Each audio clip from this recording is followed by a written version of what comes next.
Hey, this is Nick Green, Hollywood on Trail. Today we're going to discuss a big decision every thru-hiker makes before their trek. Should you hike with a partner or should you hike solo? Today we're going to discuss the pros and cons of each.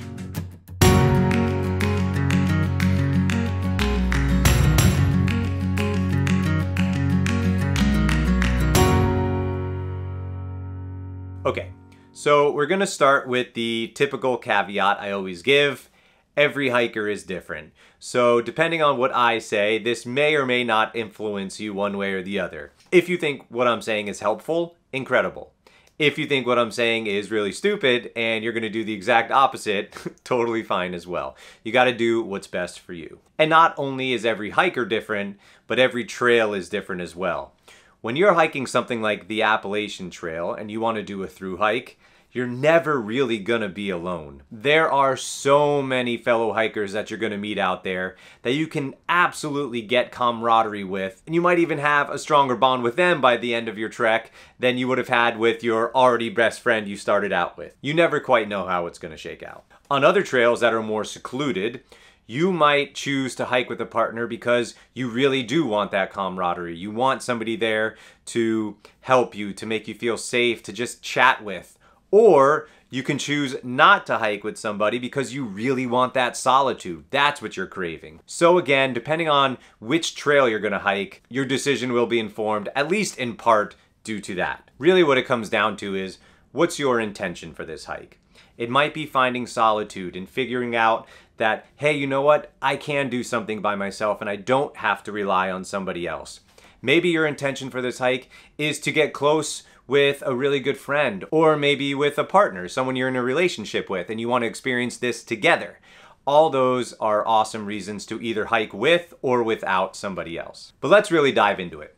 What are the pros of hiking with a partner? The first pro I'm going to throw out there is sharing. There's a couple different types of sharing that happens out there that are all really wonderful when you have a partner. First off, you'll be able to share some of your weight with them. If you're hiking with a romantic partner or somebody else that you're really comfortable being really close with, you may only need one tent. That's obviously an awesome way to cut some weight if you only need one tent. Granted, the tent might be a little bit heavier because it might be like a 3-person tent or something like that, which really means good for 2 people, by the way. But those few ounces heavier in a bigger tent is going to be vastly dwarfed by the fact that only one of you has to carry it. If you're planning on cooking together, you probably only need one stove, maybe one pot, on and on and on. There are a few other items that you can share as well. So sharing the weight is a pretty good perk, actually. Sharing the workload when you get to camp. Getting to camp and doing chores is a big part of a thru hike.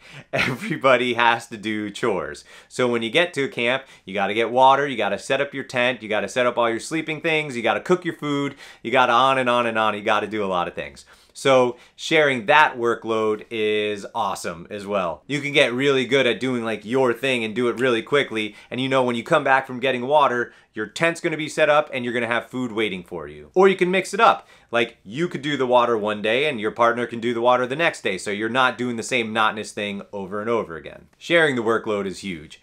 It's a really big perk of hiking with a partner. You can also share the costs of thru hiking. Shuttles cost money if you need to hitch into town and there's no cars readily available just driving down the road. You can book a shuttle and you can split that cost. Hostels, if you wanted to get like a private room, you can share that cost. Or hotel rooms. There are excursions that you can go on and share the cost of that. So financially, it might make a little bit more sense to hike with a partner as opposed to by yourself. The last type of sharing I'm going to talk about is sharing an experience.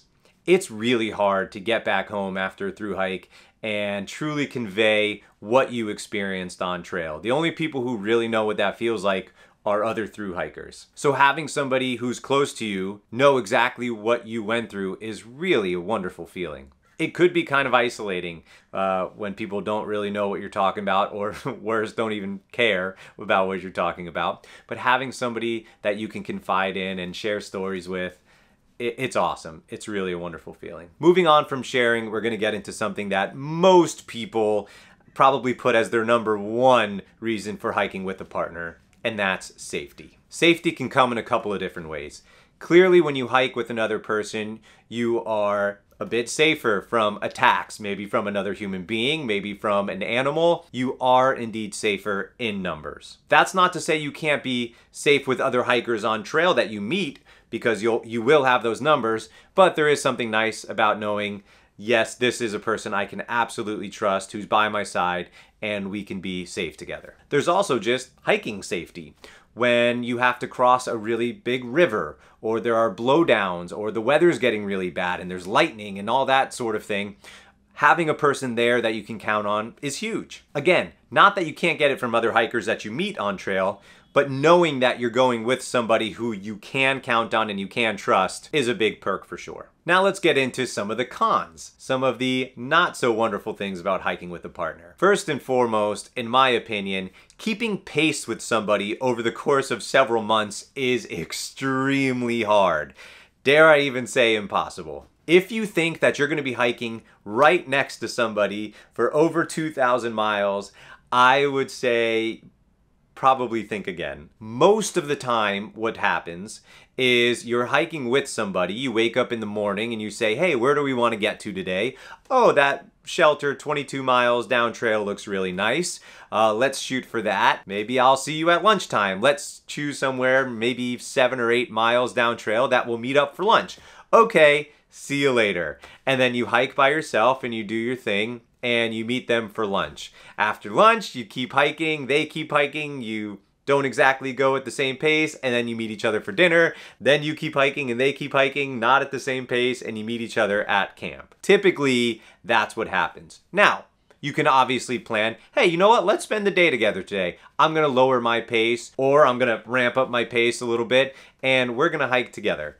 That does happen, but it's kind of hard. Going faster than you want to or slower than you want to is really difficult. You learn your body really well out there, and if you're succumbing to pressure from a partner to go either faster or slower, that might even build resentment toward that person, or they might build resentment toward you, which definitely you don't want that animosity in a partner. So consider pace when you're thinking about a partner. If you are indeed set on having a partner, maybe choose somebody who hikes at a similar pace to you. So you know what, even if we separate during the day or even for a few days, we'll be able to catch each other in the long run. Right, you might think, well, if one person's faster and one person's slower, why doesn't the faster person just slow down? It's hard to slow down.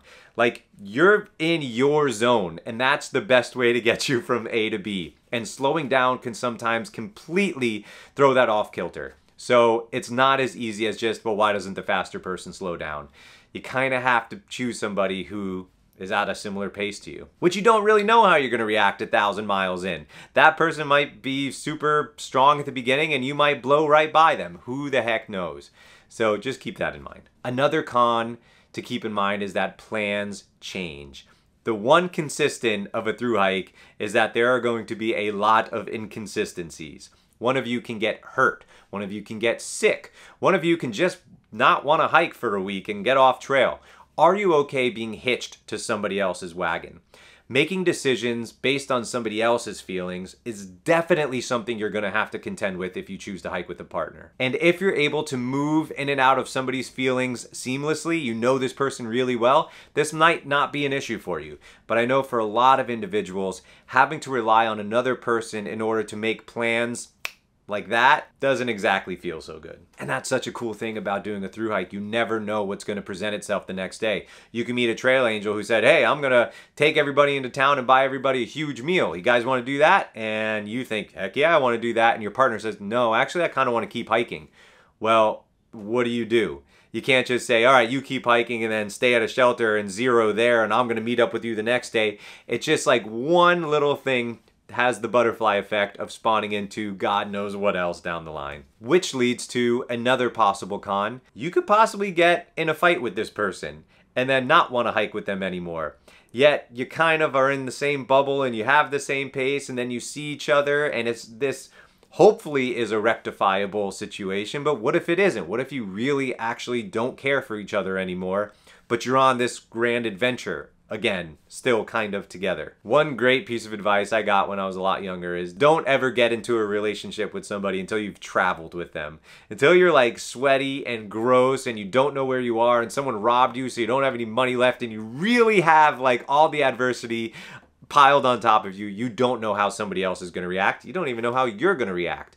So this is like that on steroids. A through hike is such an intense thing at certain times, and there are a lot of things that could go wrong that you don't know how this person or you are really going to react. That's all to say, it might just be a bigger thing than, you know what, I'm going to hike away from this person. It could have larger ramifications when you get back home as well. A possible con, something to consider at the very least, is that a through hike could be a really spectacular introspective experience as well. Learning who you are, learning about yourself and how you deal with things by yourself is a wildly beneficial thing about a through hike. That's not to say you can't get that when you hike with a partner, but you're certainly going to get it if you decide to do this solo. If you've done that 100 times in other aspects of your life and you're thinking, man, I've already done that, I want this to be a shared experience, then totally go for that. But at least once in your life, having some sort of self-reliance where you're the one out there, you're the one deciding where you go, how far you go, if you should quit or not, or you should keep going. Dealing with these obstacles by yourself and really just getting to know yourself, I think is a worthwhile part of solo through hiking. I've talked to a lot of female solo hikers, which used to be a rarity on trail. Not anymore. There are tons of solo female hikers on trail. I think the ratio is pretty close to 50-50 when it comes to males and females on trail, which is a wonderful thing. And a lot of the female solo hikers are feeling a lot more empowered and a lot safer on trail as well, which is also a wonderful thing. But it's definitely a worthwhile concern. Not only if you're a female, clearly, males can get into trouble as well, but thinking about more so who you are, how adept you are at dealing with difficult situations. Safety situations, hiking situations, technical situations, and everything in between. It really just comes down to knowing who you are, what type of person you are. Do you feel like you work best by yourself? Do you feel like you work best with somebody else right there next to you? I personally loved solo through hiking, and I loved it because I loved being by myself when I wanted to be, and then being around individuals when I wanted to be. I could make that decision. When you hike with somebody else for over 2,000 miles, you are pretty much hitched to their wagon in a big way. That doesn't mean that's a negative thing. That could be a wonderful thing for all those pros that we talked about. For me, I wanted to be hitched to my own wagon. I did have a couple of friends come out and meet me and hike with me for a couple of weeks. Kazoo even came and hiked with me for like 3 weeks. It was wonderful.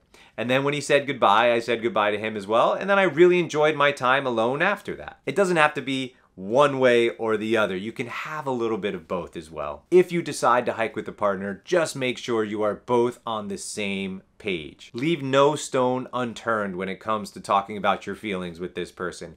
What are your expectations for this hike? How do you want to deal with adversity? Go over every situation. Hey, what if you get hurt and I want to keep going? What if I get hurt and you want to keep going? On and on and on. Make sure those things are talked about before you get on trail. Whatever you decide, don't be afraid to make alterations as the hike continues. What worked for you at the beginning of the trail isn't necessarily what's going to work for you in the middle of the trail or by the end of the trail. So it's okay to say, hey, time out. Let's revisit some of what we were thinking and our expectations. Totally rational way of thinking. However it shakes out, just make sure you get your butt out there by yourself or with somebody else. 1 butt, 2 butts, 5 butts, it doesn't matter, just as long as you're out on trail. Make sure you leave a comment. Let me know how you feel about this topic. Let me know if you've hiked with somebody and it worked perfectly, or there was a horror story involved, or if you hike solo and you would never change, you would never even think about going out there with another person. I would love to hear your thoughts. And remember, of course, if you can't carry it in your pack, or 2 packs, or 3 packs, or however many packs you have with you, or your soul, you don't need it.